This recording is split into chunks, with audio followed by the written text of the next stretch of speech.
आज माझ्या दीदीचा बर्थडे आणि मी कोणालाच न सांगता, फक्त पप्पांना माहित होतं मी येणार आहे, कोणालाच न सांगता आज घरी आले सरप्राईज द्यायला. कसं वाटतं दीदी? लय मस्त.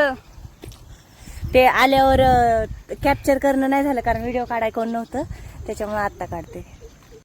हे बघा आमच्या तळ्याला किती पाणी आले आणि जिथं मी आधी व्यायाम करायचे तिथून पण आता पाणी वाहतंय. हे खूप वर्षानंतर मी असं पाणी वाहताना बघते त्या जागेवरून.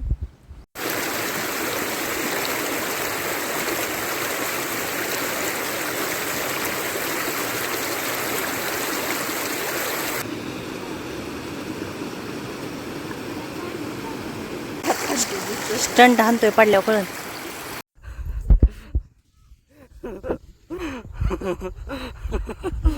नंतर दुपारी आम्ही निघालो केक घ्यायला. दीदीन मी निघालेलो पण माझा भाऊ आला नाही, असं होतच नाही. केक घेतला, सामान वगैरे घेतलं. नंतर बड्डेला हे माझे मामा आहेत आणि मामी आणि वाया सर पण आलते बड्डेला. त्यानंतर आम्ही बड्डे सेलिब्रेट केला आणि दरवेळेसारखं बड्डे बॉम्बने आज पण धोका दिला. बड्डे बॉम्ब काय फुटलाच नाही. हे वाया सर आहेत. मी शाळेत असताना 12वीपर्यंत त्यांनी मला खूप सपोर्ट केलाय. मी माझ्या लाईफमध्ये पहिल्यांदा असं प्रेमळ सर बघितले असतील. व्हिडिओ आवडला असेल तर फॉलो करा. भेटूया पुढच्या अशाच नवीन ब्लॉगमध्ये. Thank you for watching. बाय.